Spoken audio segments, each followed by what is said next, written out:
It's on vinyl and vision. Hey folks, thanks for tuning in to the latest episode of Vinyl and Vision. Here we are with episode 96. Today's very special guest is Scott Crow. For those of you that do not know Scott Crow, he is a musician from Texas, Austin, I believe, to be exact. He has founded a label called Emergency Hearts, and he creates his own music as well, which I guess you can kind of categorize as electronic music of a sort. So, look out. High octane, high energy. Scott Crow is a live wire. If you look him up online, you might find some photographs of him, and if you do see some photographs of him, including the one that I used for this show, looks a little foreboding. You know, he's kind of worked in politics, was a political activist. He writes a lot of political commentary. He has a book out that's actually fairly political, and so has this kind of overcast on him as this kind of doom and gloom type person, which is not the case at all. Speaking to him was very enjoyable, completely exciting, because he's just such high energy and kind of go and always going, and it was great. It was great to be able to speak with him. Also, he really took to heart the concept of this show and really kind of dug in, I think, to kind of grasp what the concept is, of this show, but of also kind of that inner dialogue that has to happen to like try to find out what album is truly important. You know, important as in like a turning point in somebody's life that, you know, that looks to trying to make music as a lifelong journey or a career or whatever you want to call it. And I think he really grasped it, and I think that this conversation reflects that. It's a pretty great and thorough one. As I say, Scott has this political activist background in him. He's obviously fairly politically active, and this album that he chose kind of was a starting point for that, in addition to a musical inspiration. So it's fairly telling. Like I have said before on this show, I do not like to talk about politics. I'm not a very big political person. I enjoy speaking about music, and that's essentially what we did. But we did do some political discussion just because this album that he chose, U2's The Unforgettable Fire, is so heavily stymied in it. You know, it's really a political record. You know, it's kind of U2's calling card, especially this earlier period of theirs, the earlier era. But fear not, it is not heavy-handed in any way. It's actually very enjoyable. I really enjoyed this conversation. I really enjoyed speaking with Scott. He's a really fun guy when you get to know him, it seems. So I hope you enjoy it too. And if you do, all that we ask here is that you please do all the things you do with the internet: like, share, subscribe, comment, rate, review, all those things. We really do appreciate it. You know, great way to help out with providing no money. If you do care to help us out in a more financial way, there is an ability to do that. You can go to our website, psychicstatic.net, and any purchase you make there goes towards helping the show. And actually, I have a copy of this record. I don't have it with me right here to show you, but I have a copy of this in my store. I can provide a link to that if you are interested in buying a copy of this on vinyl. I have one. The details of that will be, you know, obviously there on the listing, so you can read all about it. So yeah, folks, without further ado, enjoy the show. I think I'm here. Hold on. You are here. Hey. Hi, Scott Crow. All right, we're doing it. I know, oh my right? God, it's fucking finally happening. God, so sorry. That's okay. No worries, man. I'm so glad that we could finally make this happen. Oh yeah, man. This is a hard question that you ask. That very first one is the hardest one. What's an album that influenced you the most? I know, or man, whatever I know. The question. I was like, oh gosh. Yeah, I don't know how it is that Howard proposes it to you or to anyone else that he hooks me up with, but Well, how did it Uh-huh. come to you? Like, what did he say to I you? can't remember now, but it was like pick an influential record. I'm like, God damn, there's a million of them. You know? Oh yeah, that's too easy. You have to kind of like really, it really has to be like, an album that has influenced or inspired the way that you create art, right? That there's about 700 albums that did that. No, I know. Yeah, I know, man. It's I hard for love a it though. You musician. made me really think. You made me really think. Yeah, it's a hard question to ask. So, I mean, how did you kind of come to that realization that you wanted to choose this record? Well, there's so many eras in everybody's lives, and music is an incredible shaping point in my life, right? And probably for many people, it's the way that it was a modem of art that explained the world to me when I didn't have understanding of it. There was no internet and stuff, and so I learned a lot through music. And I grew up in minor country music royalty, so the first Mm. time that I ever like paid attention to music songs was in country songs. My dad was a drummer for George Jones and Tammy Wynette for about 25 years. And then he was in Wow. prison for about 20 years after that. So his Okay. life was a country song itself. And so, Yeah. but somewhere along the way, when I was a child, I started to pay attention to lyrics and they started to mean something to me where I was like, somebody's telling a story. And I like figured it out. Like, it's a story. It's Yeah. not like a children's story. It's an adult story. Like, I didn't even know all the things. So it's always hard to choose that because I think that for me as a storyteller and somebody who engages in that, it's always hard to pick like which album or which song influenced you the most because Right.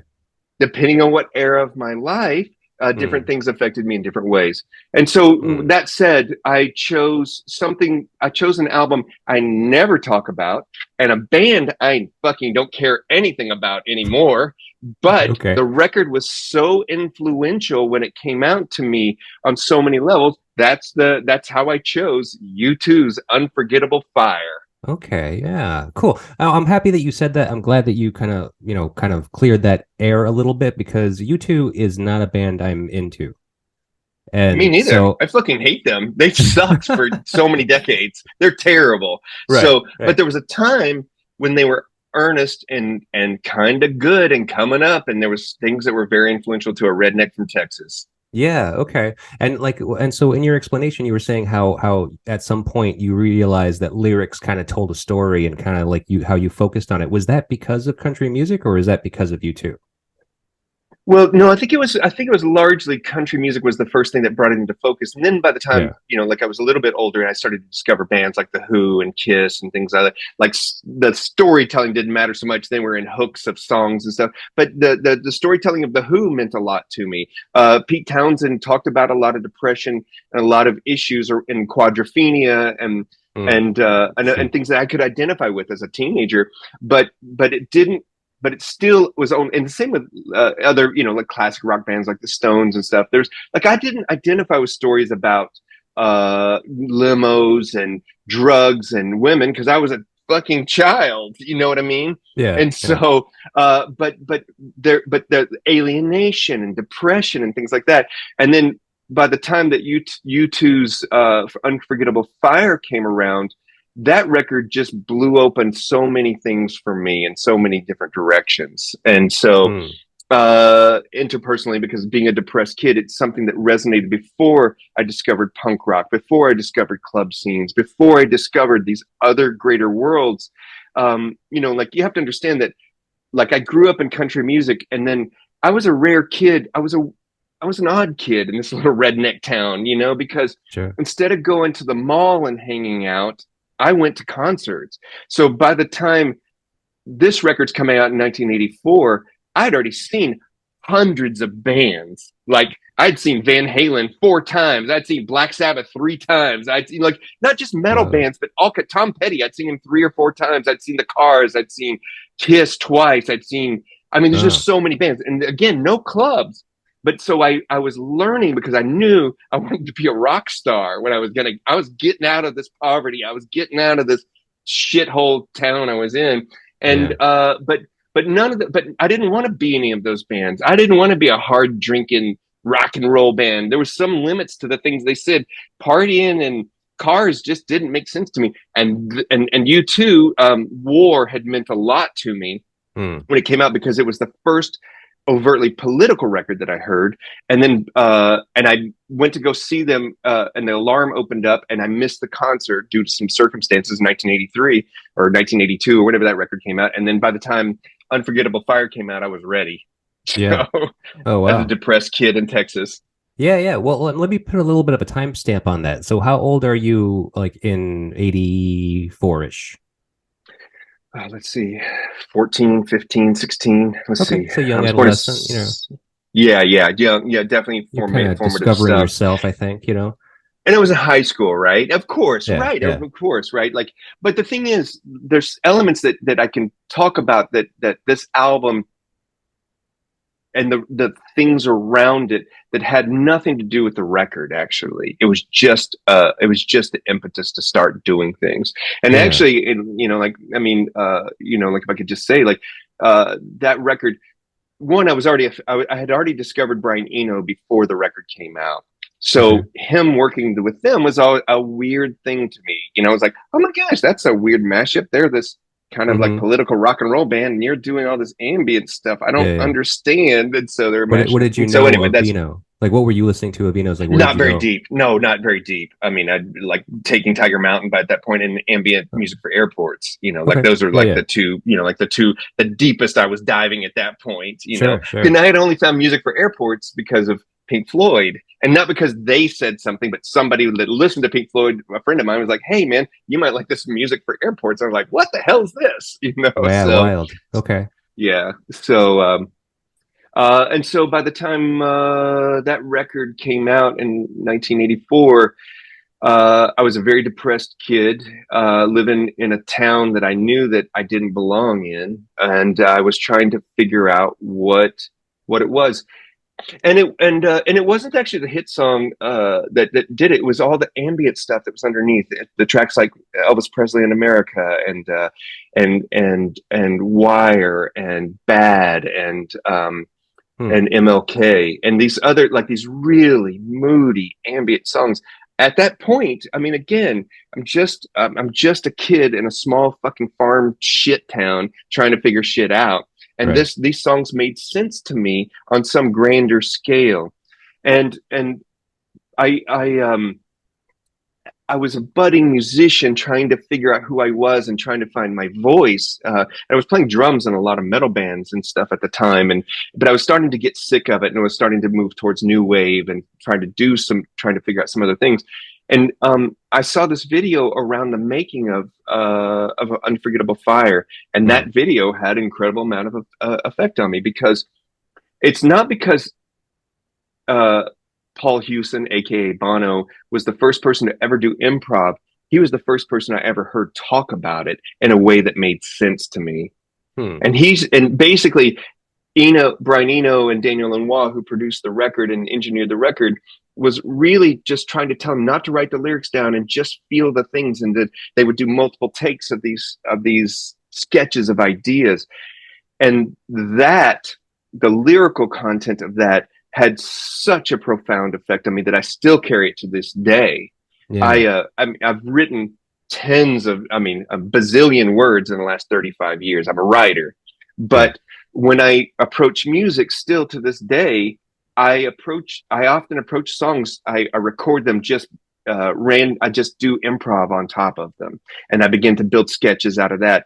And then, you know, of course, many years later, I learned David Bowie did this, and many people. But I'd always thought improv at that point was like, I don't know, like scat, like that Hmm. Yeah. Yeah. was Right, improv. right. You just improv some vocals. I'm like, that's so outside of my experience. I've got no idea about that. So Right. his approach to that, and then the themes that he approached within those were a lot. You hear a lot of like biblical imagery and allusions to lights and concrete and things like that. Well, those are thematic things that carried me over to goth and dark wave much later. Not Hmm. much later. It seems like much later as a teenager, but it was actually within a couple of years. You know, by Yeah, that yeah. time, a couple of years later, I hated U2, and I was already onto this other world. But that was the jumping off point for that. Right, right. So this essentially is like the only U2 album you really kind of cared for, minus maybe War as well. I would say that, yeah, yeah. Yeah. It's the only one I would still listen to this day. you Okay. know. And it still holds up. You're Yeah, if still that's kind fair of, enough. Oh yeah, I still love the record. I still love yeah, the. I still hate the I still hate the pop single off of it, but I love everything else about it. And you know, I yeah, grew up a lot with drug addiction and alcoholism, and like many of my family members went to prison and or died of overdoses. And so the song like "Bad," which alluded to drug addiction and stuff, meant something to me. Again, more than any Stone song or Who's songs at that time or Led Zeppelin or any of those kind of bands. I'm just telling you, like for right. some reason, this record resonated, and uh, yeah. So that's all. That's yeah. Yeah, yeah. Okay. Well, we might as well kind of just try to go ahead and get right into it then, considering we're kind of already steamrolling right into it. But before we actually start with the record, maybe I should get a little bit of your background history too. Like, I mean, you know, you said you kind of come from like a minor country royalty. Your dad used to be the drummer for George Jones and Tammy Wynette, you said? That's right. Yeah, from the Right. beginning. So Yeah, ever he since you was. were born, he's been playing with them. Yeah. From when I was a little kid, all the way until my mom divorced him when I was 13. He was.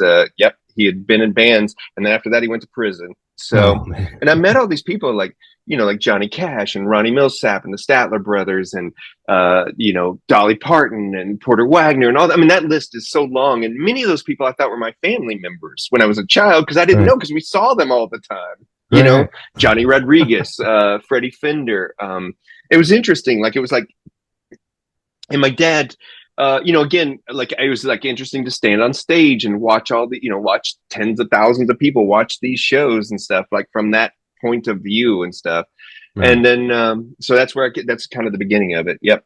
Yeah, wow. Okay, and so then you started playing drums, kind of following in your father's footsteps, oddly enough, as a kid, right?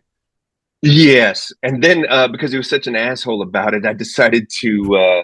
I was like, I'm going to be a better drummer than you, and so I started playing metal drums, and I started learning to play. And I got a big giant kit. He'd given me this like 1962, 63 Leadwood kit that was beautiful, fake pearl inlay and stuff. It was a great old kit, but he was such a jerk about it. I just was like, I'm going to try to figure out how to be a better drummer than you, and so. My dad was not a kind person, and so Yeah, so that started the impetus for it. And by the time I was 12, I was in metal bands. I yeah, was playing with people much older than me. I wasn't a prodigy. I was just tenacious and willing to do it and very serious about it. I was like, music was the way I was getting out of the shithole we called Garland, Texas. yeah. I mean, weird too, because I mean, you have the experience, you know, seeing your father's ability to actually play with notable people that are actually successful, and you know, I mean, that was his job, right? Yeah, it So I was for mean, you kind of wanted decades. to, you kind of wanted to be doing that as well, just not necessarily what he was doing exactly. For sure, that's a great Yeah, a great summation of it, and then and it was an impetus because I also like when you're growing up, you need to reject your parents to degree so that you can become the right, person that you are and stuff, and so becoming a better drummer was part of that, because mm, he was a jerk, but he was also it was also just like I can do this. I'm getting the fuck out of this thing, this right, whole right. world. So Yeah. No, it's funny because like so you're telling me about the time frame that you're like, you know, an adolescent, like a young teen discovering music, trying to figure out what your path is or what is your calling. And you were saying something earlier how it seems like you already had like this really intense mindset that you kind of already had some inkling of like politics or you know, obviously like a rebellion. I mean, maybe there's a inkling of anarchy in your blood at that point. Like, where did you kind of get that mindset? Like, what was going on around you that like you kind of wanted to revolt against your family and I don't know, like maybe society in general.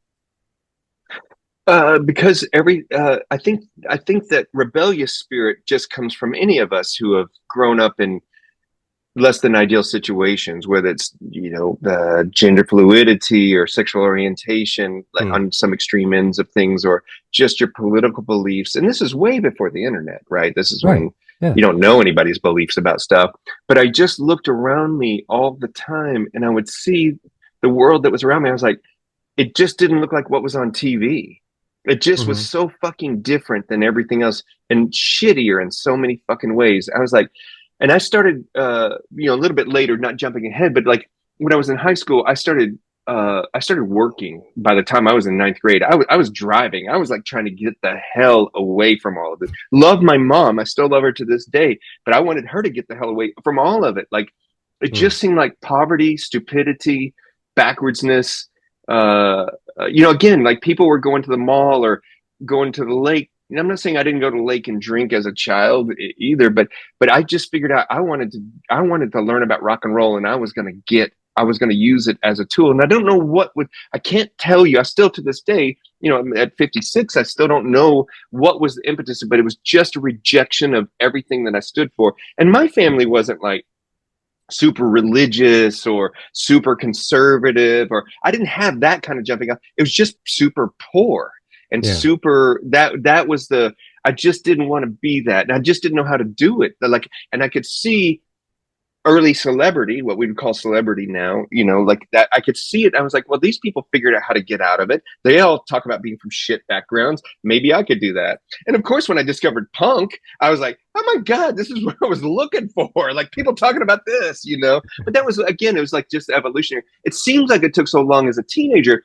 but I'm talking about just 2 and 3 years, like stuff moves so fast, Oh right? yeah. Right. Right. So, you know, but between I was in my first metal band and at 12 to the time I was touring with Skinny Puppy was only 5 years. Well, that Oh sounds like a wow. lot, but as a teenager, that's a long, long, long period of time. So much happens, you know, in that period of Right. time. But I think that the politics that U2 started to espouse in war is something that resonated when I didn't even understand it. Exactly. That's Right. what I I was didn't kind of getting at. understand the Yeah. wars of that. Yeah. And so, um, but why it resonated, I don't know. I truly don't know. But Hmm. I was starting to be conscious of things, and I cared about things like I didn't want ants to be killed in the play yard. I didn't want people to fucking hit frogs with bats. And this was common kid stuff in my neighborhood. You know, like you'd pick a frog up, you'd hit it with a bat. I was like, Right. that's fun. You Frog know, like baseball. people were Right. doing that. Yeah.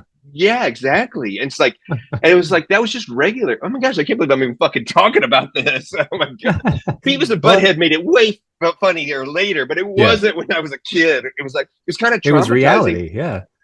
It Oh was my God. reality, and That's I crazy. and so so it just part of that, and U2 just helped me, and so like again, just know like it wasn't just the album; it's all the things around it. Like I went and saw the show at when they toured for that album. Do you want to keep talking about this shit? Yeah. I don't know what the I don't mean to. I'm not trying to mow anybody over, and I don't. No, it's I'm just good. trying to. Yeah, Yeah, okay, yeah, good. yeah. Cut that shit out. I'm trying to get the history. I'm trying to figure out, the progression because, like jumping into 14 years old and kind of like listening to this record and saying like this is a big record for because it is.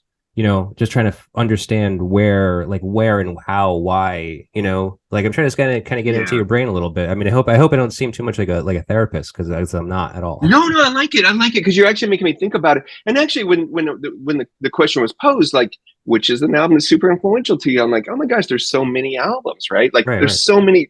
Again, it's storytelling or tonality or themes or musical evolution that just have meant so much to me. And just know something about me. In the modern era, in Spotify, I listen to music 94% more than the average user. Spotify tells me again and again. I'm a heavy user of Yeah, yeah. music. But are you looking for So stuff that's kind of more similar to like what you create now? no, Just anything no, more, just more things I kind of, like. I My brain's curious, and music is such a great exploration of stuff. yeah. It's always been that way. Experimental, Americana. I don't care. Okay. Classical. Like Right, right. so. Back to this though. So the album comes out, and I'd been anticipating it, and U2 came to town, and I think it was one of the. I don't quote me on the history, but it seems like it was one of the early parts of the tour. And Bono, Paul Hewson, the singer, he did this thing at this concert, and there's probably like 8,000 people. It wasn't like a tiny concert, but they hadn't blown up yet. They were just starting to blow up. Yeah. Like they would come back through later and play for 20,000 people in that same tour. So I saw him in Dallas, Texas at Reunion Arena, 8,000 people. And I saw him do this thing. I'd been to 100 concerts by then. I literally, like I told you before, I'd seen Ted Nugent, all these bands, like so many rock star bands that did Hmm. crazy good things. And but no club shows yet. And I watched this guy climb up on a speaker with a fucking flag, and then jump off the speaker and grab the railing of the balcony and start fucking walking around up there with no security guards, talking with a microphone, talking to people and singing at the same time. And I'd never, ever, I mean, I'd seen AC/DC, they do their thing where the guy gets on his shoulders and the other guy goes out in the crowd. They still do it today. Like those guys are in their 70s, they're still doing it. But when he was doing this, there was no security guards. It was not pre-planned. It was something very emotive. And I watched the impact of that with so many people. And it made me cry as a teenager. It made me cry, and it had such an impact on me. So much of an impact that I wanted to go see them in Houston, Texas, 3.5 hours later that day. And I begged my mom, and she drove me down there and took me to the concert and sat outside while I watched the show. Wow. This similar experience to it. And so there's parts of so those things I took around it. But what I took from music around it was that within a couple of years, I was doing dark wave and goth and industrial music because I'd been exposed to those subcultures a lot more. And now I can see it so much how Eno's influence on that record really brought that to the forefront of what I'm doing, and I have always done. So, and those elements of trying to connect with people and tell a story that means something to somebody, or to convey a feeling or an emotion that means something to somebody, because that's the power of music to me. Whether it's lyrical or musical doesn't matter, but I learned that from those things. And I'm not trying to give it so much importance. There's other records that have had this, but we're talking about this one. No. That I understand what you mean, and I think it's interesting that we're kind of getting into this depth, because it's very it's kind of telling of what I know of you and your music, because like even what you're saying about Bono's lyrics and how at the time, I mean obviously you were writing songs after getting turned on to this record and being turned on to them and seeing them live and so forth, and kind of like feeling that emotion and that can be conveying of emotion through him as a performer. And I heard it in your music, actually, and that's actually why I wanted to talk with you, because I got a copy of your latest record, of Everything and Nothing. Is that the new one? Nice. That's my first. I actually have 5 records coming out this year. That's one of the records. So, all right, but is it like it's been a long journey. Yeah. It is. It's my first solo record. It's my first solo record, is what it is. And solo being new. Air quotes. Right. It is brand new. It just came out in January. Oh, okay. All right. Let me back out. It just came, of Everything and Nothing just came out in 2023. Yes, that's totally true. Okay. So some of the songs from 2016 on, but some of them were recorded the week before we turned the record in. Okay. Wild. All right. So I was listening to it, and to be completely honest with you as well, I am not a huge fan of electronic music. Okay, that's okay with me. That's totally fine. I don't take it personally. Believe me.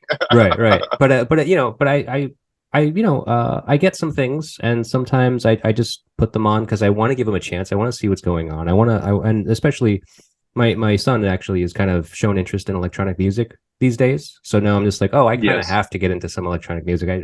The more I know, the better at this point. So, right, that's so true. Don't be a grandpa, man. It'll come to you fast. Yeah. Stay on top of it. Every time he's on his tablet, I'm just like, "What do you got? What are you listening to? Let me hear it." Yes, I want to know. I want to get in. I do. I'm curious. I would want to too. With my son, my son's grown, but I do the same thing still. I'm like, "What's the latest, man? What are you on?" Right. What do you know that I don't? Yeah, exactly. So I'm listening to the record, right, and I don't know where it was. I think it was probably like mid record somewhere, 4th, 6th track maybe, and I realized that it was kind of like anthemic music, like Absolutely. I can definitely hear a lot of repetitive kind of chorus, kind of chants and so forth, and like that kind of like is what grabbed me, and I was just like, it kind of pulled me into it to start listening a little deeper, because I was actually just kind of like doing stuff on the computer while I had the headphones on, and next thing I knew, I was just like, whoa, what's going on here? Oh, that's nice. Thank you. Yeah, no problem. Thanks for being curious.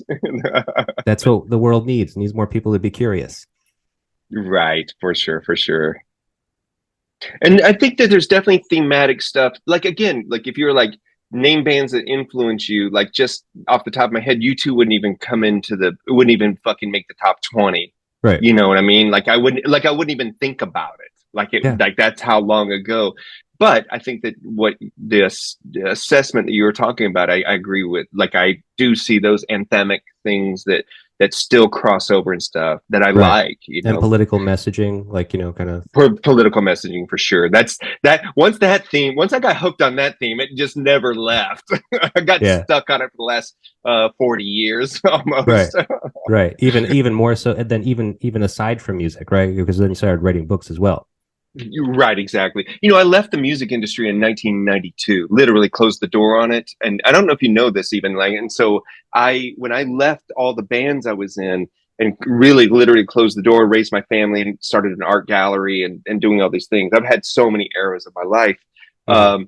But I got rid of all my demo tapes. I got rid of everything. I didn't even have any of my music anymore because when I close the door, or I just say goodbye to it and say goodbye. That was an era, you know. I'd already grown up and done these things in that time, and I just can't take it any further. And I was Right. sick of the industry. I was so sick of coke heads and so sick of fucking being fucked over by record labels and management companies and stuff. We'd had a lot. We'd done it. We'd had some minor successes as a band, and but just never, it was never enough to make it sustainable. And I was like, I got to raise my kid and do some things. And so Right. so I left it. And so you have to understand, like in 1992, like after that, I didn't have any of my music. It was gone. I only had like 3 or 4 songs.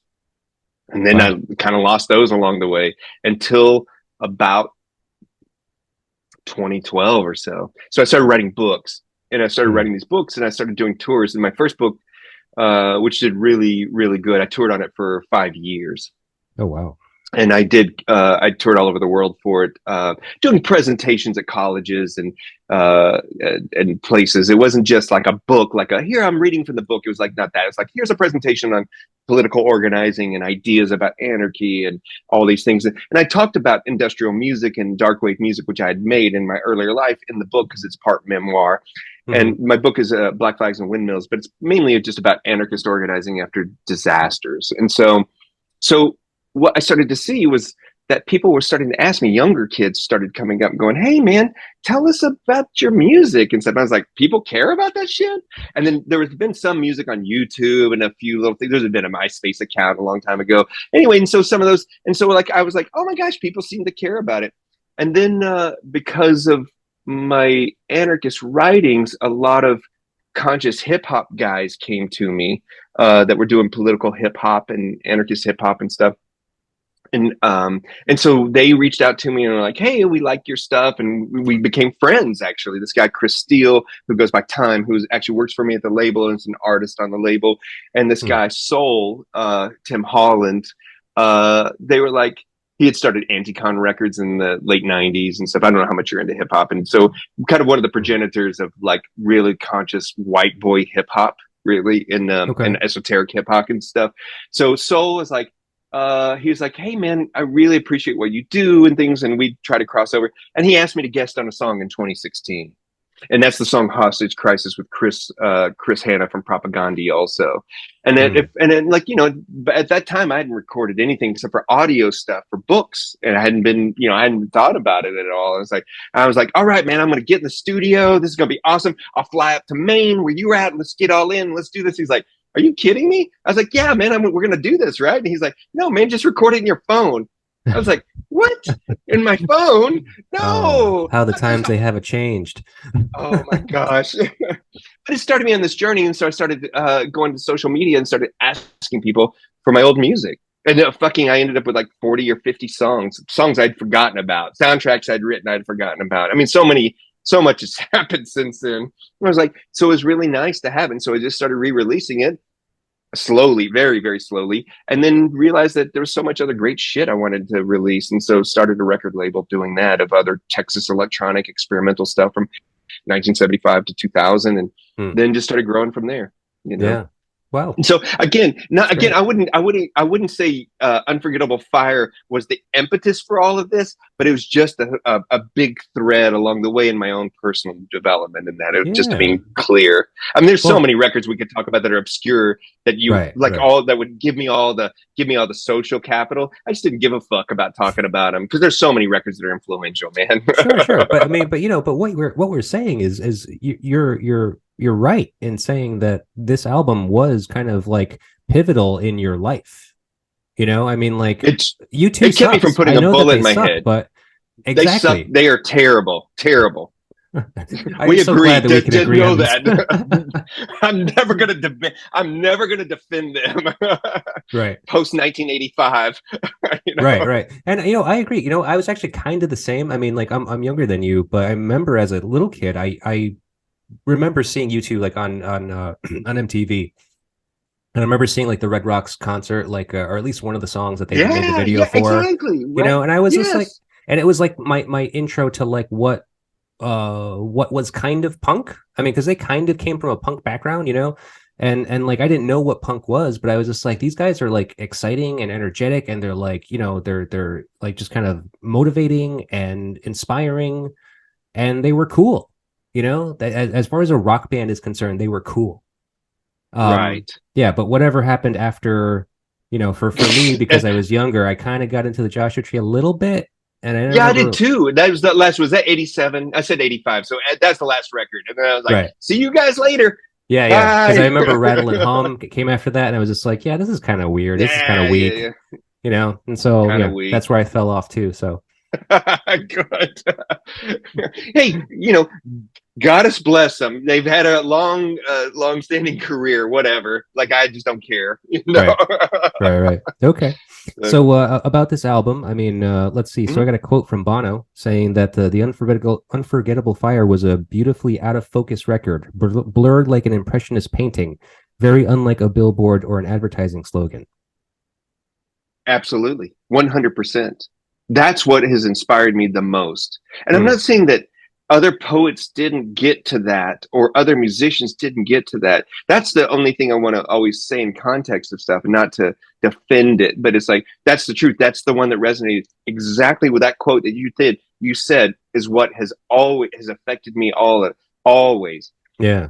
I Okay. am not a perfectionist. I will not work on one song for 15 hours in a sitting. Other people around me will, and they are welcome to do that. But lyrically, I can come in and lay out vocals pretty quickly. I'm no Cool Keith or anybody like that, but I can lay out some pretty meaningful vocals pretty fast. Yeah. And Okay. and that out of focusness is something that is I have tried to achieve or not achieve, not even tried to achieve. That's something that I just do all throughout everything. I like that. Hmm. It's somewhere between DIY and something that Eno brought to that fucking record. It's something about the DIY part of it, but something about not belaboring your feeling and the intent of it. As a writer, I'm not a precise writer. As a historian, air quotes, I'm not a fucking historian. I'm a storyteller. And how Right. do you best convey stories is by emotion and the way that you convey them. I Hmm. can say I walked to the store and you would understand I walked to the store, or I can say that my feet I glided down the road in this, like and make it all flowery, say the same goddamn thing in 4 lines. And Right. and it's out of focus and it doesn't matter because it says the same thing. So, Right. and I Right. carried it into my anarchist writings also. That's one of the things that outside of music that in the anarchist world, like my writing is known for. I'm terrible. I'm not even a fucking writer, but that's what I'm known for is the flowery language, the poetic language around politics or Hmm. subcultural politics. Because I never write about political parties and stuff. I give no fucks about them, but around how do we create liberation and things. These are all thematic ideas that had started back then. Okay. Well, so I have another quote about this album from Tony Fletcher from Jamming. I imagine it's some kind of publication. I'm not too familiar with it, but he said it was not an album full of hits. It is, however, a forceful collection of atmospheric ideas and themes, forgettable at first, but strangely haunting and soon firmly implanted.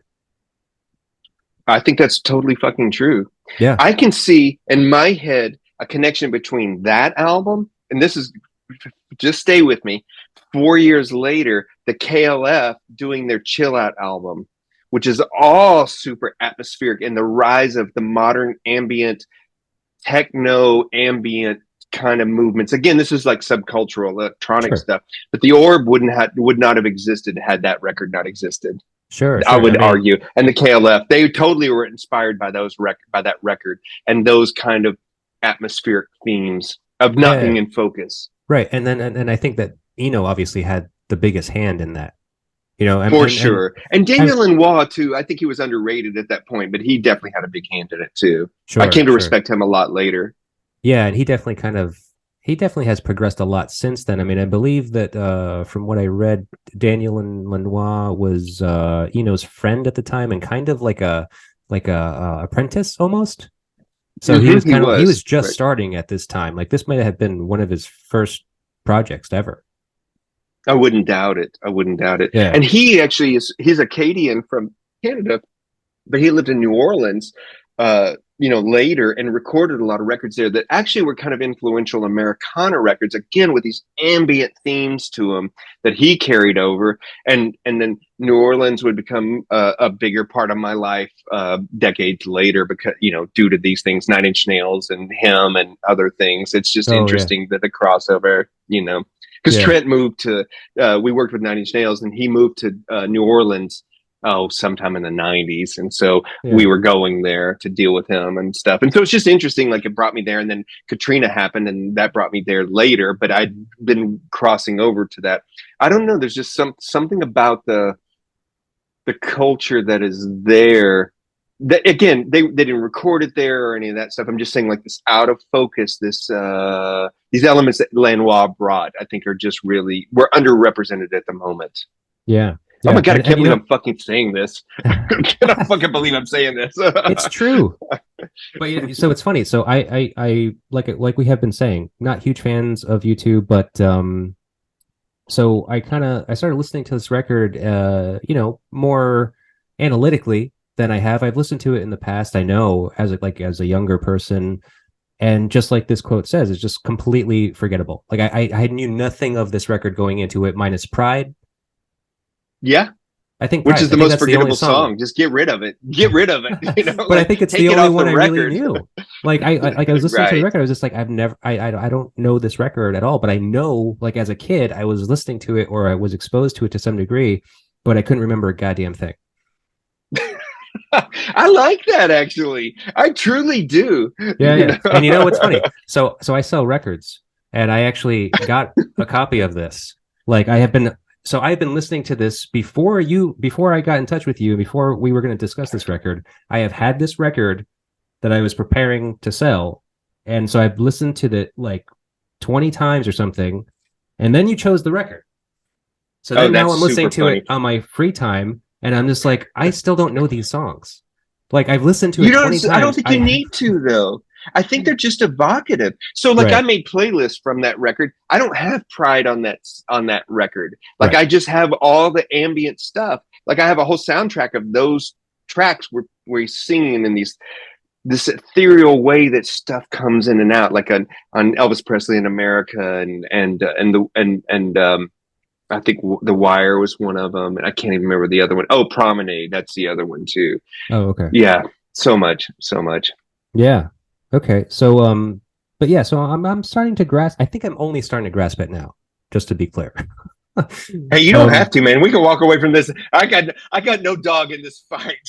No, I'm just saying that, like usually when I listen to a record, as often as I have listened to this one, it's usually kind of stuck by a certain point.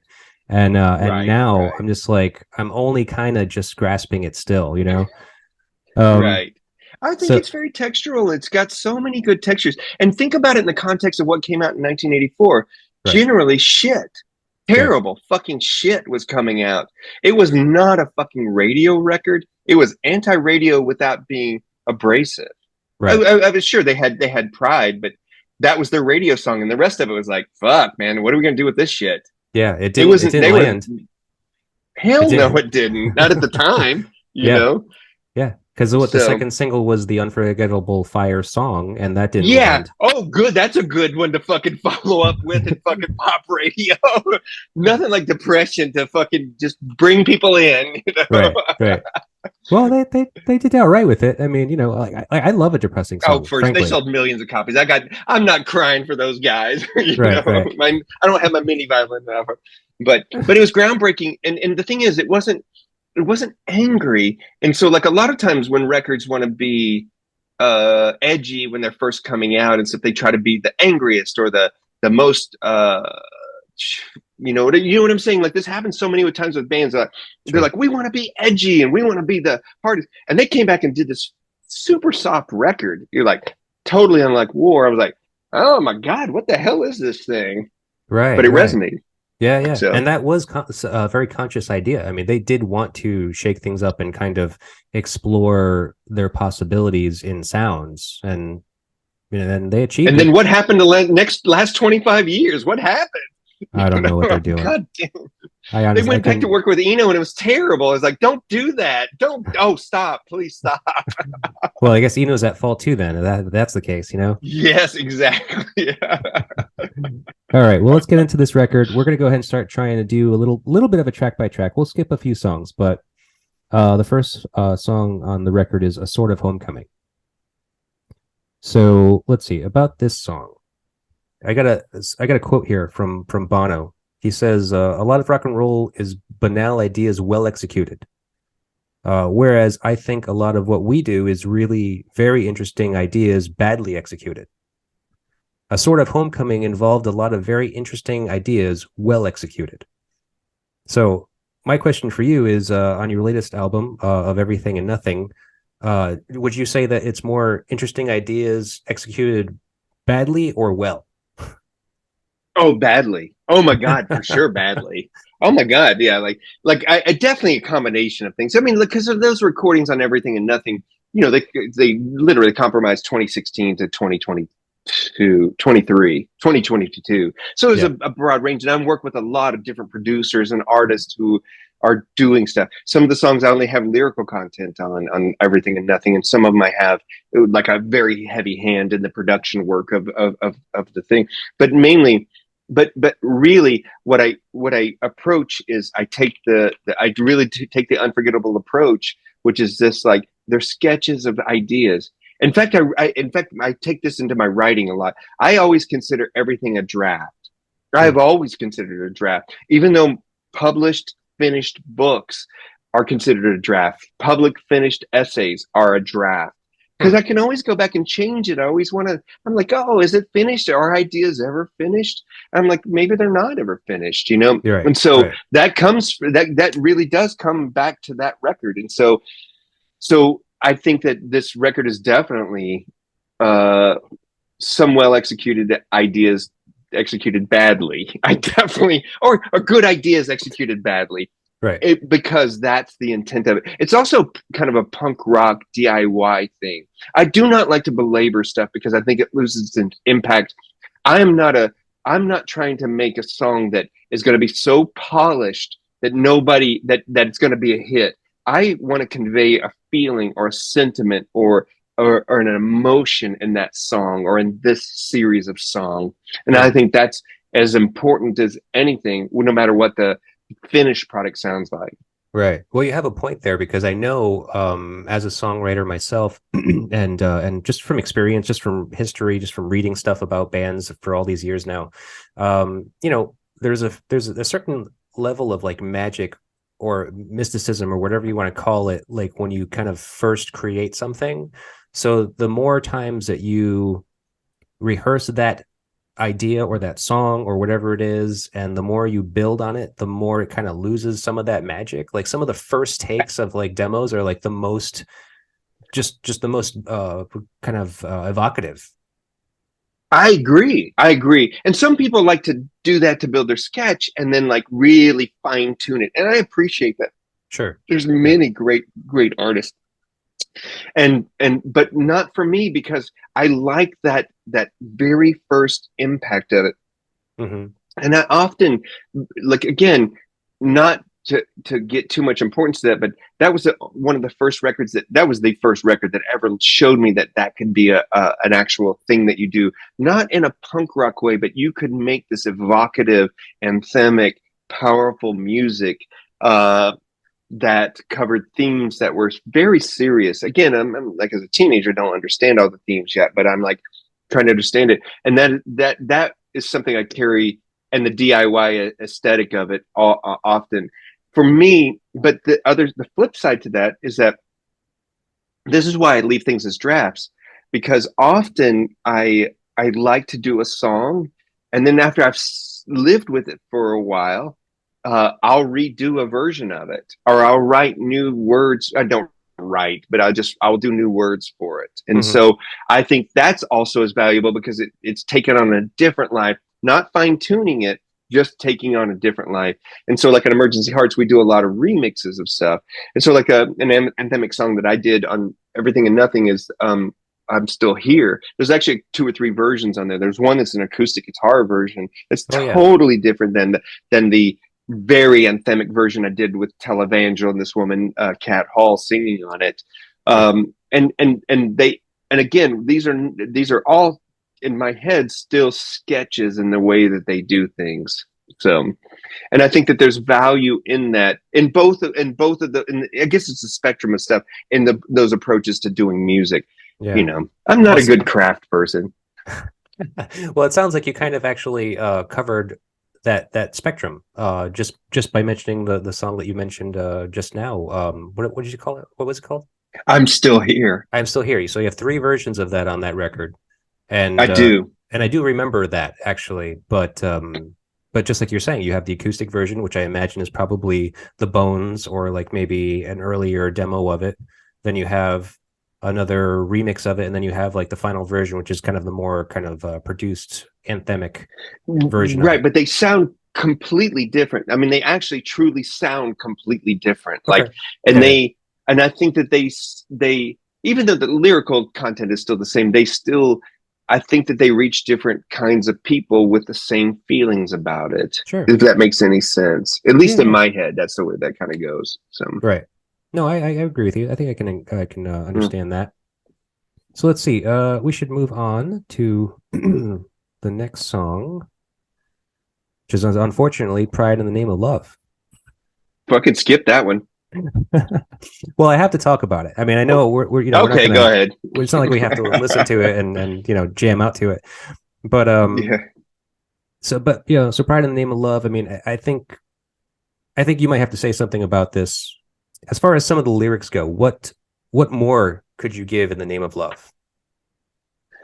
Well, one is an accurate historical timeline. He wasn't Martin Luther King. Even growing up as a child, I knew he wasn't murdered in the morning of April 4th. He was murdered in the evening of April 4th. That line always bothered me. Luckily, it bothered the guy who wrote it too, and I guess he just re-recorded it and changed it. But it took 40 years for him to do that. I was like, dude, fix that.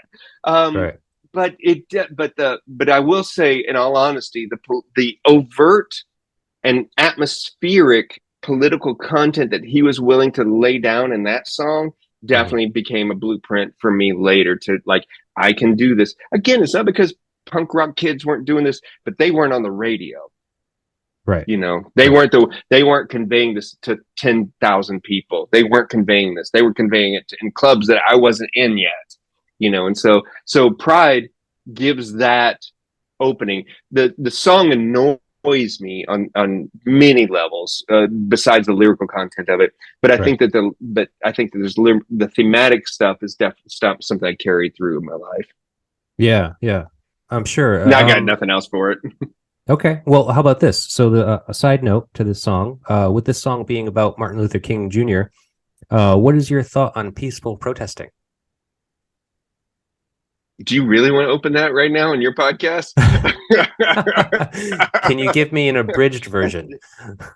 Fucking waste of time. So like having been in political subculture for 35 years, protest is largely irrelevant at this stage in the game, because there was a time when protest meant something because on the effects that you wanted to get from it, it meant something because you could actually physically gather with people because there was no internet to actually physically stop something from happening. And this beautiful thing happens with protests where you get to be with like-minded people who are actually doing this amazing thing to say no, or we want something different. Well, but in the modern era, that's gone. Like mass movements, we're so siloed and we're so atomized as society. It's way harder. That's why I'm saying it's a very hard thing to talk about it in very short terms because, like does that song inspires people to go stand in the street?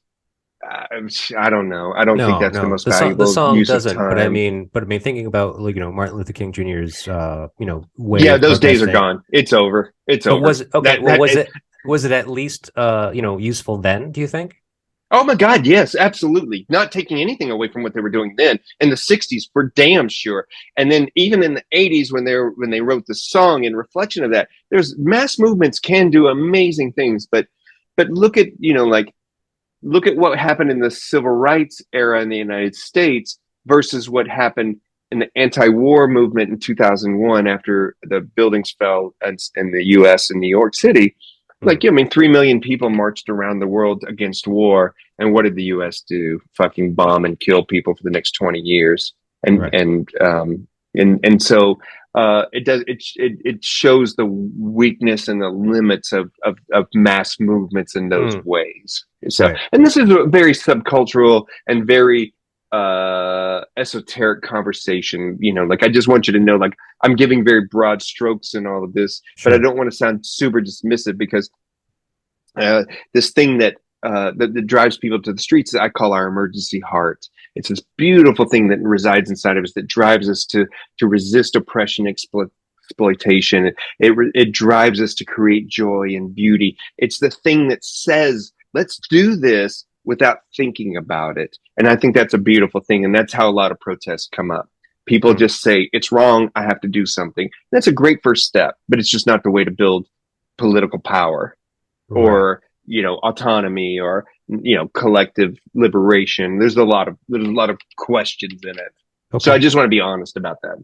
No, that's fine. That's fine. And then I appreciate that you're willing to kind of tackle it in at least in a concise manner. I know that it can be something that we can expound on for endless number of hours probably. Well, I mean, I do whole podcasts where I talk about this for 2 hours. Oh, you do? You have your own? Yes, I've been interviewed hundreds of times. Oh, I know. So I do a lot of political. I do a lot of political conversations, and it's all about that stuff in detail, in minutia. I don't actually do them anymore because they're not interesting. This is far more interesting. Just know that this is far more interesting to me. I have a great time doing it, and I'm glad that you enjoy it too. I love it. I love it. Thank you. No problem. All right. Well, so the next song was Wire, and I don't have anything for this song. Can you it seemed to speak to you. What is your thought on this song? Well, it was the immediacy of what happened in it. And again, a lot about his vague lyrical connection around drug abuse and drug addiction and stuff, which I could identify with at that age because it was around me, not with my peers as much as my relatives. And again, because just to reiterate, I lost a lot of people to drug addiction in prison as a young person, as a teenager and as a young adult and stuff. And so those themes resonate with me. And, I grew up wondering if I was going to go to prison, because so many people, my dad and my uncles and my cousins all went to prison. I was like, is that going to happen to me? I didn't even understand exactly how all that happened. So a song like The Wire helped me to give some context to that. Even if it didn't explain everything, it helped me to give some context. Okay, cool. Well, let's move on to the next song then, The Unforgettable Fire. Now, I have something. I'm sorry? Song's amazing. Oh, you like this one? I do. Okay, I kind of have this long thing here. So go. Take your time. Bear with me for a moment. All right, so the title alone, being taken from an art exhibit the band witnessed with photographs of post-nuclear Hiroshima by survivors of the nuclear fallout. Now, it makes me think of a book I was reading, also titled Unforgettable Fire by Eamon Dunphy. And it's a book about U2. There's a quote that says, "To grow up in the 1960s was to believe, or at least to feel, that the world could be transformed, expanded, set free by sex, hallucinogens, and the songs of Bob Dylan and Frank Zappa. To grow up in the 1980s was to know the absurdity of this illusion, was to believe, or at least feel, that happiness had more to do with collective responsibility than individual freedom." And we actually kind of already touched on this. This actually kind of makes a lot of sense. I would agree with it a lot. Right? So, to contextual, like you have the rise of the punk rock movement, right? Which is very anarchistic in a lot of ways, and it begins to ask the questions in '75: what is the future we want to build? And we know we want to tear all these things down. And how do we do it? So you have, like groups like the Sex Pistols on one hand, the Clash, but then you have like Chumbawamba and pop group on the other hand, who have very deep understanding of the political context of what's happening, and trying to figure it out. Crass and bands like that are building. And they're building cooperative. It's funny that you had to use Chumbawamba as an example. I know. Oh, because you know it from the pop song, right? Most people only know them for that one horrible song. But you know what? They made bazillion dollars on it 40 years into their career. Good on them. They gave the money away. Literally gave £1 million to an anti-car commercial. Because they sold their car. They sold the song. And so, but I can understand the context of it, and I understood it even then. And I think. So like Unforgettable Fire. So again, music is an exploration. It's a way that helps me understand the world, politics, relationships. How do you communicate with people on so many levels? I'm trying to understand this as a teenager, and I still do today. But so Unforgettable Fire was my first exposure to somebody talking about the horrors outside of like the news about Hiroshima and Nagasaki, and giving it this weight and this reverence, but in this very obscured political language that covers other themes that are also important, interpersonal themes between whatever he was writing at that time, and using poetic license to tell these stories. He's not telling the story of Hiroshima and Nagasaki. He's just telling this general idea based on this. I guess it was not a show, but it was an exhibit. An exhibit. Sorry, it was an exhibit that spoke to him. And for me, it helped because in the '80s, just to give context and remember, we were all worried that Reagan and Thatcher were going to push the button at any moment, and we were all going to be incinerated still. Right. Like I fucking hated them so much. But here was this song that gave this context for it. Again, that didn't just say this shit's bad, this shit's good. That said, hey, look at these things that are all complicated. Drug addiction and alcoholism and interpersonal relationships and larger political implications without saying anything. Right. Right. And so Unforgettable Fire becomes one of those evocative songs that just impacted me at that moment. Yeah. And so you were kind of telling me about kind of how it felt around that time in that era of the 80s, in the kind of Cold War era. Now, what is it to grow up in the 2020s, do you think? I mean, do you have any kind of idea of what that looks like right now for our youth? Fucking super dysfunctional and dystopian on levels I cannot even fucking imagine now. Yeah. I remember when the internet was a beautiful thing in the early 90s, and like what an amazing thing and what an equalizer and communicator and stuff. And now it's become, just like everything in capitalism, it's become another fucking commodified and funneled, corporate controlled, set of it's like, it's the pathways. So like I look at the internet, in the early mid 90s up until the mid 2000s was like this amazing thing. You'd find this crazy website or this beautiful band that was doing things, and corporate social media like MySpace or Friendster wasn't really as powerful then. It was just another place that you could go and you're like, oh, that's an interesting thing. And then now it's all fucking citadels of like you have to get into Facebook. You have to get into the city of Facebook in this Right. landscape, or the city of Twitter, Or or the city of you whatever. can't even use this unless you log in and sign up. And now you got to pay for it. You got to pay to be in the city walls if you want to do these things. Or And you have to so, give them their your information, which is just absolutely, as well, both, you right. know, right? And then the dystopian part of it that's really, besides that, that is totally different, is that I'm really sorry for people that have to grow up now where they think the internet is the reality of the world. It is reality, but it's a piece of the reality that gets hyper focused, especially upon negative ideas. Whereas that, because it generates eyeballs, it keeps you engaged in it. The more Right. crisis, the more things that are happening. I mean, this is like broad strokes, but I can't imagine growing up in that. I see friends of mine with their children, like, you know, you have a young son, and like it's hard to navigate that world now. I don't wish it was back in the old days, because that sucked terribly too. It was not good, but I'm worried about the ideas of, even though I'm not a big democracy person, I'm not a fascist. I'm just worried about the fragility of democracy and the fragility of individuals that are growing up in this of dystopian thing, where things that are not important seem very important, and issues that seem important are not that important, or or issues that are very important are totally minimized. Right.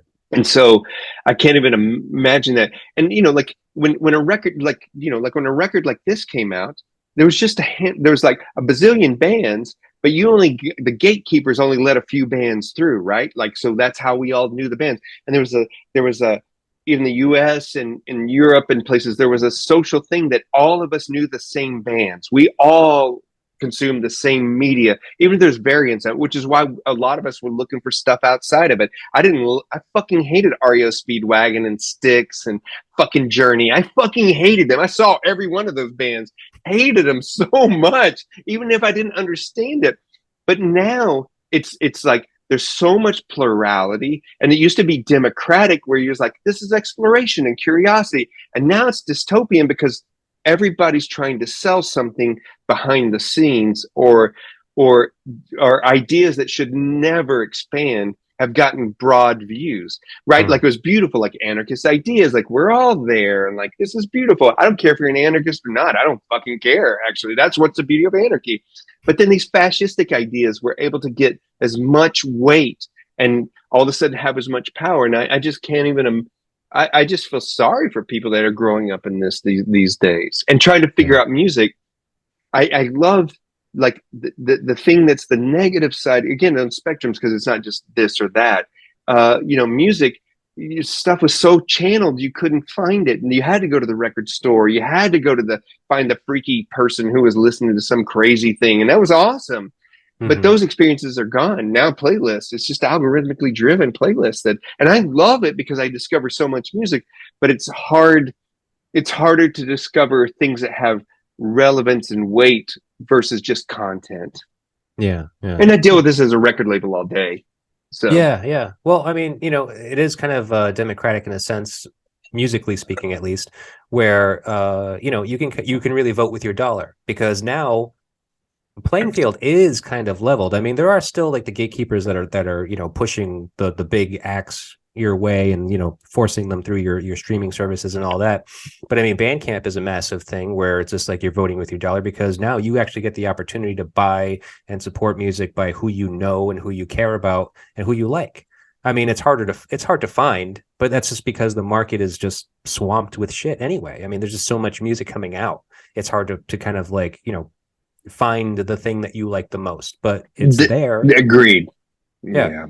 It is there. There's so much better shit's there. You're like, oh my God, I never would have found that band from wherever they're from. I'm like, oh my God, you guys are awesome. You're famous to everybody. You know, Andy Warhol said everybody will be famous for 15 minutes. And then somebody in the 21st century said everybody will be famous to 15 people. And that's the truth of it. And so, like, what kind of dystopian world is that?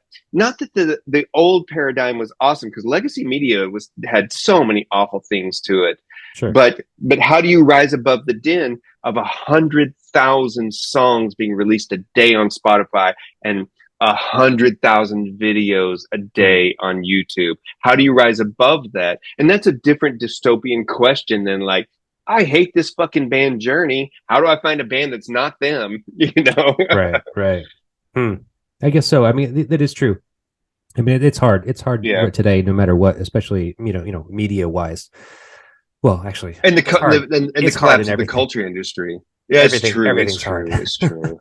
Right. It's But but I pretty think bad. like in the culture industry, let's be clear, there's been a huge collapse in the culture industry, right? So Right. like I was interviewed by journalists 15 years ago who got $10,000 for pieces to interview me. Literally. Yeah. No journalist is getting 10,000 fucking dollars for an interview now. Yeah. Nobody. They're getting $1.50 for it or whatever it is.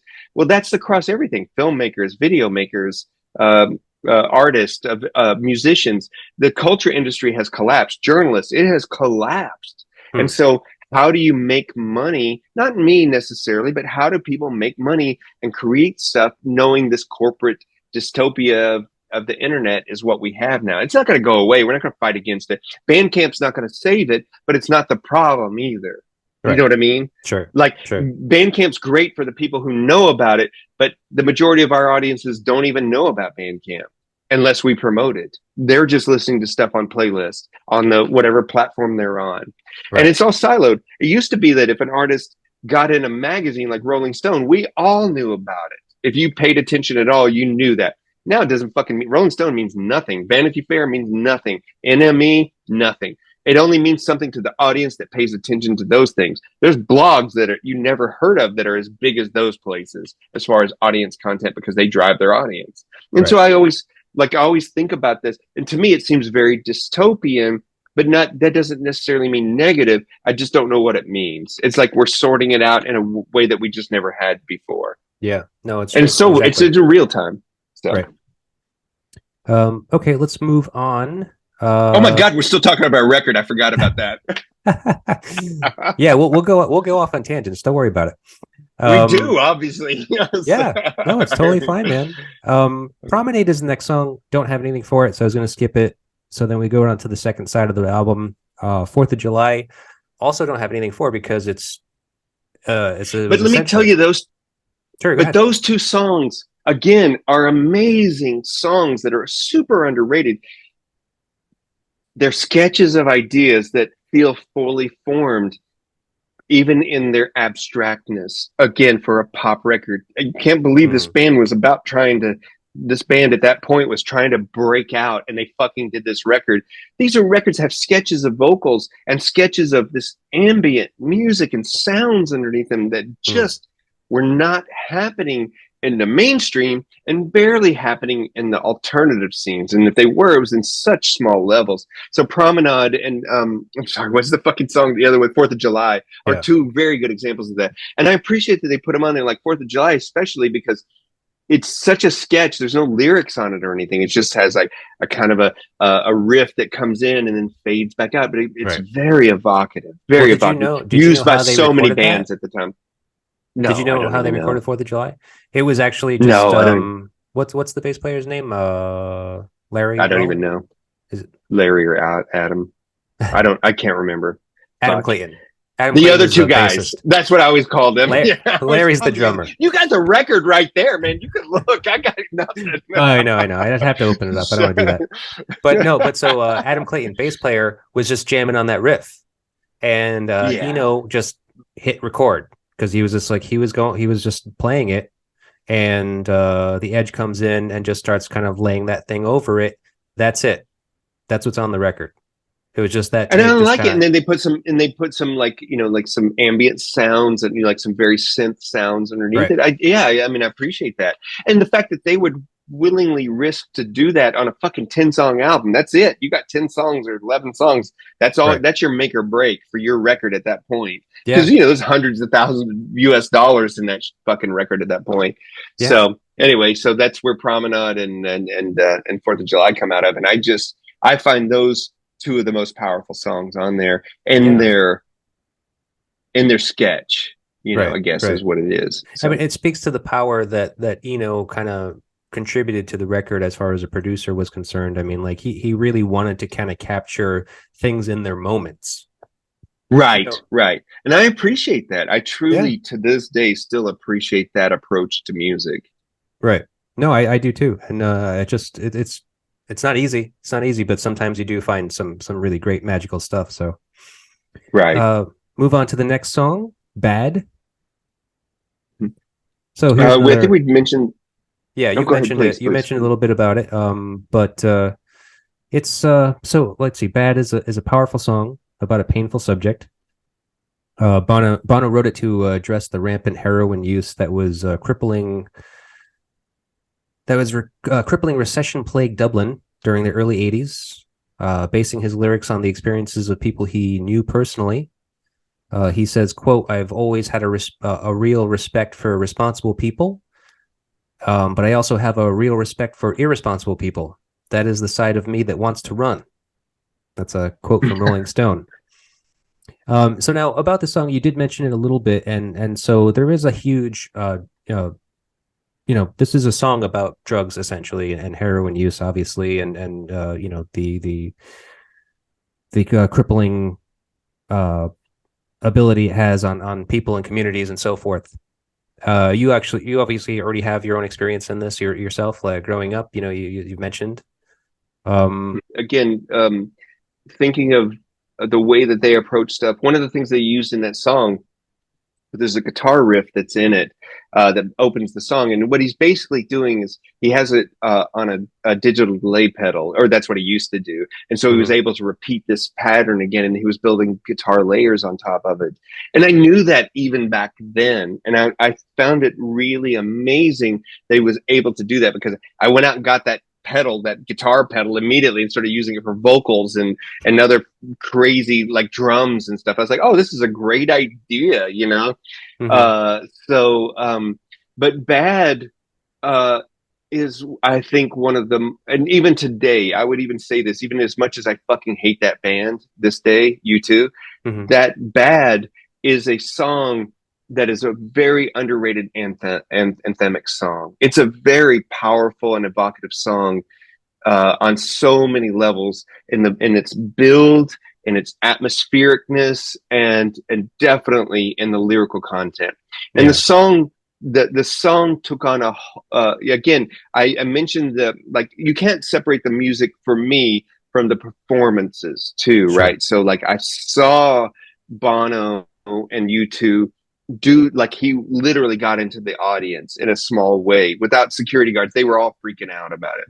And then Live Aid happened in 1985, and he did it in this huge way in front of hundreds of thousands of people. I don't know if you've ever seen the video of them doing Bad. They took an 8-minute song and made it into 15 minutes. They made it their whole set because he was trying to make this connection to the audience.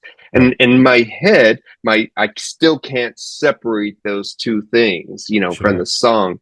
So you have this incredibly sad song that is around, like, as a teenager, it describes the very first persons I've ever heard talking about drug addiction that were not like cocaine's awesome and stuff, like fucking, Eric Clapton or somebody like that. Like they were actually talking about the pain of drug addiction. And again, not because other people didn't do it, but like I didn't understand that. I wasn't influenced by Lou Reed at that point, or the Velvet Underground. I didn't even understand that stuff yet. But these songs, when Bad, even to this day, I still feel that song Mm. as my old self as well as my modern self. And I think it's, like Freebird from Leonard Skinner is held up in the US as this fucking song, like anthemic rock song. I'm like, fuck that song. What about this song? If you're gonna have an anthemic rock song, fuck it, man. Do this one. Right. Right. And so, and I think it still carries to this day, even comparative to a lot of other bands that are out there. And so I guess on a few levels, it's become one of the most powerful songs of my life, still to Yeah. this Yeah. day. Well, I it's don't funny. listen to it that much, but it just means something. Sure. Sure. Well, it's funny that you say that because I mean, this, like, from what I learned researching this song, this is like one of their standout tracks. This is one of the songs that everybody wants to see them play live. Like, this is a staple in their set. But interestingly, but it wasn't like that when they did it. It's really interesting enough that they were fucking, I don't know, like when they were doing it, it wasn't like, this is the hit and we're going to do this. It was like so many Right. other songs, Oh, it's grown. Pride and Right. Like, yeah, it's I mean, and for sure. especially I because think of the elasticity of of this recording, you know, because like because all of this is a fucking sketch. All of this is a blurred impressionist painting. Remember? So right, exactly. as they started to tour on this record, they started to really hone the songs, and so this song has Right. taken on a massive and completely different approach in their concerts, which I have never been to, but their fans just love this song and love what it does to them now. So Right. And they introduced this idea in pop music. I'm not saying they're the only people who did it, but when they did Bad, I don't know if you know, in the live versions, they incorporate other songs in it. So he would just do like little phrases or little melodies of these other songs in it.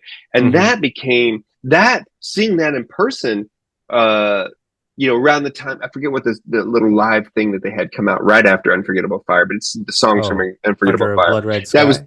no, it wasn't. Was it that? No, it's another one. Fuck, You're it's some right. live. It's a live EP. It just came out right after it. Anyway, Right. they did that, and that was the first time I heard them. I hadn't seen them yet, and that was the first time I ever heard them incorporate these songs. I was like, "What a fucking novel and brilliant idea to do!" And then, Yeah. and then they turned it. And by the time I saw them, they were doing all these different songs in it and stuff. And I'm sure that I think they still do that. Well, what an interesting and novel way to approach it and to make a song alive in so many ways. Right. Historically and into the present. So Yeah. Yeah. Okay. Um, let's move on. Indian Summer Sky, I was gonna skip just because I don't have anything for it no, either. man, it's beautiful. It's amazing. It's an Yeah. amazing. Again, it's all these songs that are the what were considered the lesser songs, the sketches, the pieces, the it's like the Unforgettable Fire, the Promenade, the Fourth of July, Indian Summer Sky, Elvis Presley in America, and MLK. These are the songs that really, to me, form the core of this record. These are the Yeah. songs that actually really challenged a listener to at that moment in pop music to go, hey, what the fuck is this thing? Not because it was so challenging like the Residents or something like that. You're like, when you open a Residents record, you know what you're going to listen to, right? You're like, it's going to be challenging. But U2, you're like, they were doing these political songs that were like, like we're anthemic and do it. And now they're like, what the heck is this? And so Indian Summer Sky is one of my all-time favorite songs of all time. It's Hmm. just a lyrically, again, the way that he approaches the lyrics and these sketches of ideas and the way that they approach the music and the tribal drums that they brought into, and not tribal like it wasn't like world music. It's just the way he approached it. He didn't just do a hi hat, a snare, and a bass drum and just kick the drums and stuff. Larry Mullen was always good, and he Right. did this really rhythmic tom stuff throughout the whole album. And Indian Summer Sky is one of the songs where it really shows through. Yeah. Okay. I'm sorry that I'm trying to skip it. It's just that typically when I ask a question, it's based on something about the song, whether it's the recording of it or some kind of like fact or something that I kind of like turn around and switch up or something like that. But yeah, I Yeah. couldn't find anything about that song because it's just so. I think it had something to do with a little bit of the recording process and how Eno was essentially pushing Bono to try to do stuff on the fly, and so a lot of the lyrics are Absolutely. improvised, and therefore lyrically speaking, if you analyze the lyrics, like they don't make a lot of sense because it's just kind No, but of they're so poetic. they Yeah. are but they're kind of disconnected from anything. Like you can say like, oh, that's about this theme, like, or I had this idea when I went into it, but it much like when you improvise on anything, if you might start with a theme, but where is it going to go from there? And where it goes is like Absolutely. it doesn't really make a lot of sense. So Absolutely. And that was a song that I'll be honest was I saw in this video that they were making about the album when they were shooting it in Slane Castle or wherever it right. was. I went back and read it.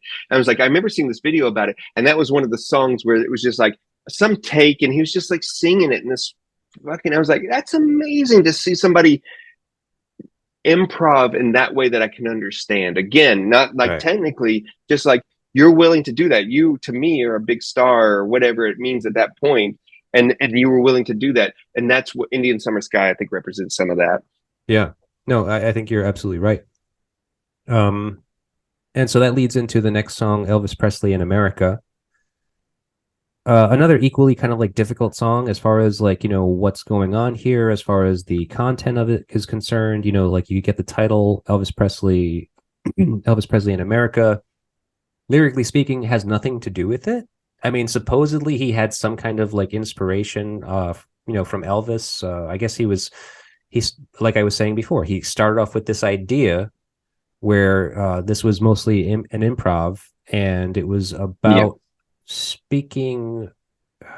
Which he had read a biography about Elvis at the time that was not favorable. I can't remember the author's name right now. Goldman, something like that. No, man, you totally would get me on that. I don't even know. Yeah. But I can tell you about these songs were thematic ideas. They carried over to that next big record, and I totally forgot the name of it right The this Joshua moment. Tree. The big one, Joshua Tree. Thank you. Yeah. They were discovering America, right? Right. And so I guess when I had read back in the time, man, this is interesting because I haven't ever read this since then. That they were discovering America. They're very interested in the intricacies and the racism and all this stuff. And Mm. so this was between war and this record coming out when I was getting ready for this record to come out as a youth. And so that's what I take from these lesser songs, is that they're sketches of their impressions of the United States, which also help to inform my impressions of the United States. So you have this Irish band, which I'm an Irish descent, talking about these ideas in this abstract that actually make a lot of sense emotively and poetically to this, again, this redneck kid from Texas trying to figure things out. And those Right. songs, like, they may get written off, like Pride may be one of their biggest songs, but it is the most meaningless song on the record. It could have just been something else. But these other songs like Promenade and Wire and 4th of July and Elvis Presley in America and MLK, which we're going to talk about, these songs to this day, I guess I don't listen to them that much. I don't actually listen to them at all, but they really were an interesting take on the U.S. from somebody on the outside. But again, doing the sketch again, it's just the whole sketch idea. It just so much resonated and resonates to this day in my way. Like, just evoking a feeling about it instead of saying I saw this thing, to say I was feeling this, or like these images are the things that came out of it. It's just Mm. to describe the place that I was growing up in a way that I couldn't, meant something. Yeah. Interesting. Right. Especially coming from a band that's like across the world, essentially. Yes, So right, weird. right. Okay. Well, let's move on to the last song, MLK. Mhm. So let's see. MLK originally originated from a melody and set of lyrics composed by Bono while listening to the pitched hum of his vacuum cleaner. Oh, that's even better to hear. That even makes it way more powerful. So I'll tell you about this song. Sure. Is so that song politically meant so much to me then, and it carried for decades after. I didn't listen to the song, but the weight of the song, and it's a song that I found myself singing a cappella many times when I was by myself. Still Okay. to this day, if I just start singing a song or something, obviously, oftentimes it will be MLK. It's the lyrical content of it, and it helped me to understand. Even if it lyrically didn't, it helped me to understand the assassination of Martin Luther King and his impact on the world more. Again, this is 20 years after Martin Luther King is killed, Yeah. and so, but it helped me to understand that. And I earlier in the conversation, I'd drawn the connection between Unforgettable Fire and the KLF Chill Out album. So you're going to go back and listen to KLF Chill Out, and you're like, what the fuck is he talking about? There are so many thematic things that come out of this. Like, the detritus. And don't listen to the Spotify version. Go back and listen to the old version that has Elvis songs in it and all this stuff that's in it that they couldn't get licensing for. And so, not U2, but this other band, KLF. And like it's funny that we're talking about this song because it helped. That song, more than any other song, helped me to want to become a better singer than any other song. And so I used it to really work on my vocal skills, but also it just influenced me. And so actually, and the way it's carrying through is that I'm doing a new album kind of based on the KLF's Chill Out, which has I have a steel guitar player, but it's ambient underneath it and stuff. And actually, one of the songs I'm going to do is I'm going to sing the phrase from MLK. And wow. It'll be the first time I've ever really thought about covering a U2 song or anything. It'll just be in it. It'll be like a 15 or 20-minute piece. And that will just be one of the pieces that kind of comes in and out of the thing. And again, without hearing Chill Out, it's harder to understand. But basically, just understand it's an ambiance about America, even if it's not. And it's like all these themes that are coming out. Well, U2 is the first one to do that. And by the time they did, it wasn't Rattling Hum. We just said it. What was the fucking record? Oh, shit. Sorry. I love that record. I'm not going to pretend I don't like that record, but it's just I always forget about it. By the time they got to that, they were just like, we're into blues and crap like that, and I didn't care as much. They were losing the ambient stuff, and whatever they got, and Lanois to do was like so much not where I was at, Like I love the record, but again, not like it didn't carry through as that. I wouldn't like, I should remake that song because that's a great song to cover, Right. Let me see. So again, about this song, according to the guitarist, The Edge, the band failed miserably to find a musical arrangement that suited the melody, and that the results always sounded far too traditional, according to The Edge. When the group decided to revisit the song, they started with just the vocal melody and a drone note to see which musical direction it would take them. The resulting arrangement sounded complete to them, convincing them not to refine it any further, and that's what we hear. I mean, I think that's an important thing. And I think that song and those songs, again, those lesser, air quotes, lesser songs are all, those songs influence so much, and not just me, but so many ambient and proto-ambient musicians later. Again, coming from the Eno influence, it's just a long lineage. And that's but I don't think it was just a shit record, Yeah. I didn't put it together until like just recently, like just hearing it again. I was just like, oh yeah, there's like nothing here except the vocal and then the like weird ambient background. Just like it's essentially, I think this whole song, I think it's only 3 notes. It truly is. It truly is. Right. And the swelling of the sounds that are they're not strings, they're not, they're ambient, these what we call ambient sounds that are underneath it that just carry it through. And that song is one of the most powerful songs I think they ever wrote in my head. Right. Besides like somebody like Bad, which is anthemic. I mean, you're talking about a sketch of a song that is really powerful. Right. When they would do it live, I mean, he would just do an a cappella thing with it, with some of that stuff under it. It was just, is always beautiful. It was beautiful. Mm-hmm. Right. Well, just based on some of the information I told you about this song, as far as like kind of how they kind of came up with it and wrote it, I just wanted to ask you, what do you find to be the most frustrating part of songwriting? I'll say this about writing and producing anything as an artist is the time between the creation and the actual release of something. That's the hardest part of all. And then for me personally, it's just time. I don't have a lot of time, so I'm busy doing things, and so being able to create interpersonally is always difficult. That's why it takes me so long to do a record. Yeah. I told you I have 5 records coming out, but that didn't just build those records like last week. I mean, they're 5 years of work, to make it happen. Well, so why not? Why why are they all like kind of bottlenecked like this and being released all at once?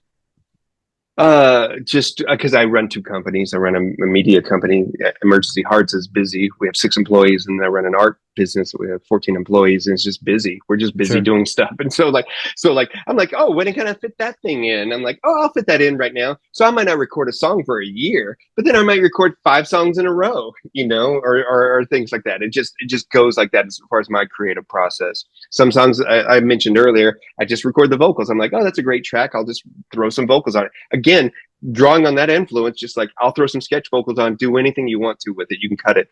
And I got validation in that as a process, just know from Mark Stewart, who is also on my label. He was in the pop group, he was in Yeah. Tackhead, he had Mark Stewart and Mafia. He's got a long storied career, he's worked with so many good people, but he also approaches stuff like that. But I didn't start working with him until about 3 years ago, and so I didn't understand that, but he works that way a lot. And Okay. so it just helped give me some validation for that. You're working with Mark Stewart. No, what's his name? Yeah. Mark Stewart. Mark Stewart. I That was work right. with quite a few Marks. Mark Stewart, Mark Spivey. So there's a Okay. few of them out there. Yeah, yeah. So yeah, Mark Stewart. So his approach to this, just in casual conversation with learning, was like that yeah, you can do these things. Like sometimes you have way more influence on it, and sometimes you just let it go and you just give them vocal parts and like let them do what it's going to be. And I just like that. And that's how Of Everything and Nothing kind of came out, because it was started as a series of singles, and then it just morphed into this whole album. I didn't go like, we're going to make an album. I'm like, I like working with this person. I like the collaborative nature of it. I definitely want to give it a try. And so I just collaborate with people. Cool. All right. Well, and so I mean, what can we expect with these 5 records? I mean, like how are you gonna be rolling this out, and on what format? So digitally, let's see, 4 of the records have already come out. 3 of them are from my band Lesson 7, which is a dark wave project that I already had. Oh, okay. The first album was like a kind of a catch up for the last decades or so. There's like the kind of like fan favorites, a few cover songs that I had done more recently, and 1 new song. And then I issued 2 albums of remixes called Memories of the Future Red, Memories of the Future Black. And they just are a series of remixes from people like Meet Me Manifesto, Mark Stewart, Adrian Sherwood. Man, that list just goes on. I can't even remember. It's like contemporaries back in the day, and then modern artists who are doing stuff. Okay. And then I did the Scott Crow album also in between, Of Everything and Nothing, just because it really is a solo. It's a solo project. It's not really. It's just a different flavor. I wasn't trying to be dark wave or industrial or anything. It was just whatever I had kind of been doing. And then so those albums have all come out already in 2023. And then and then I've got another album from a political hip hop group that I have called Audio Assault. And we just did a song called John Wayne Was a Nazi, which was the mashup of an old MDC punk rock song, but we made a hip hop version of it with the guys from MDC. So I work at the label, I work with a lot of mid-career and late career artists, people who are pretty established, as well as like some up and coming stuff. But we're an unusual label. It's somewhere between like Smithsonian Folkways, and then like releasing new shit. So, Yeah.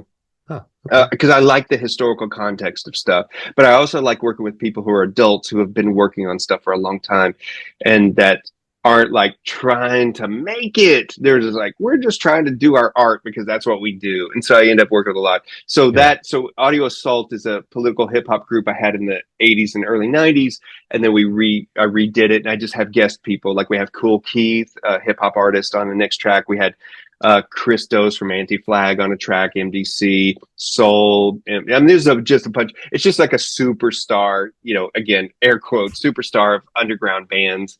Yeah. And so that album will be out of albums and remixes. And then I had a noise project I've been doing since 1985 called Corporate Uncle. And that will come out in the fall this year. And that'll consist of reissue of some old songs with new remixes and new collaborations from some named artists like Coil and Muslim Gauze and stuff in those worlds, Mares Bow, KK Null, a few of those people, just noise artists. Oh, So, okay. and this is all just part of an output of stuff that I've been building for the last few years. And so, and the thing is, like, where I'm at now is that I run a record label, but I don't care if it sells. I'm not here to pitch you on it. It's just if it resonates with people and the robots pitch it to somebody and it works great, I love that. If they don't, I don't care. I just go on down the road. That's cool. Great. Yeah. Hey, well, so I wanted to ask you though. I mean, like, are you you don't intend to to tour at all or anything like that, do you? Not real. No, not really. Not really. I'm not really in. I don't have the time to do it, and it's just not something I'm trying to do. Sure. I've done. I did. I did. Lesson Seven opened for Front 242 about a year ago, and that was just a bucket list because that was one of the only industrial bands we never got to open for. So I just put together a thing for that, and then we'll do occasional shows, but I'm not really looking for that as a form of communication. And I'm still Yeah. writing books, so it Sure. just takes a Sure. long time. So So. what does live performance look like for you when you do it? Uh, well, lately, so what it was the last two times I did it was my two original bandmates that had joined me from 88 to 92, they've gone on to have their own careers doing stuff, and so they can't get back. And so I got this woman to sing with me, who's in a band called Dissonance. Her name is Kat Hall. She guested on a lot of songs. She was on the I'm Still Here when the Memoriam version. She Hmm. guests on a lot of songs. She's a great singer. So I had her live, and then this guy Jay Gillian, who was in T for Two and JG and the Robots. He's a long storied electronic musician in Texas, in Dallas, Texas. Has Okay. been doing stuff. So I get them to play live with me, and I literally it's just a track show. So I've gotten remixes of all these Lesson Seven songs from the '80s done by people like Adrian Sherwood and Meet Me Manifesto and Clan of Zymox and stuff. So I just use the instrumental tracks of those and just doing the new versions of it. And it's fast. I do an 8 song set in like 25 minutes and say, goodbye. Thank you. Good night. so, All right. That's cool though. I mean, hey, so whatever you enjoy doing, whatever you want to do, man. That sounds great. That's for sure, right? I actually like running the label a lot. I like supporting artists, I like building artists, and I like the collaborative nature of things. And so what's happened in the modern era is I don't have to deal with the bullshit as much of the industry, which is terrible still. It's still cokeheads, still fucking unreliable people, and people who are totally confused about what they're doing. Hmm. Um, and so the way we run this label is totally different than any record label you're ever going to talk to, I promise you. Hmm. And so a lot of people are just creating things out of joy or because that's the form of expression that they use. And so we promote it as such. And so I really enjoy doing that. It's not just about like this whole thing is like we've talked about me a lot, but I really enjoy the collaborative nature of what I did. I have about 50 artists, but I have about 10 that I work with Mark Stewart is one of them. Adrian Sherwood's another one. I work with them a lot on stuff. And I just like that they can bring their history and breadth and stuff and that we can share and not go back to the past, but still build on the past towards our futures. Yeah. Okay. Well, great. I can see it behind you. Emergencyhearts.com is the place to go to find all that stuff. Absolutely. Hmm. Great. And then we're on Bandcamp and all the platforms. I mean, we're there. So, and we've got a bazillion piles of merch to sell. We got it all. Yeah. All right. Well, I'll try to gear people towards that and get them to slowly pick away at that stuff because I know And if you it's don't, it's okay too. It's all yeah, right no, I too. know, but Just know that. you want to get rid of it, regardless. Have a fire sale if you want. Just get it gone. That's so true. So true. Yeah. All right. Well, it's been a pleasure speaking with you, Scott. This has been great. Thank you so much for your time. And I'm sorry if it took so goddamn long to get through the goddamn album. Really It's okay. sorry. We both had things to do. It's fine. It's not like we were just kind of sitting idly waiting. It's just like when's this talking to happen, man? I fucking I like love it. I love it. You've been awesome. I appreciate you having me on. And that's a great absolutely. concept. It really is so hard, man. So hard. Just know that. Well, Picking one album. you made it. You made it work, so that's fine. All right, Scott. Well, you have a good one, man. You too. Thank you for having me on again. And we'll talk soon, okay? All right, absolutely.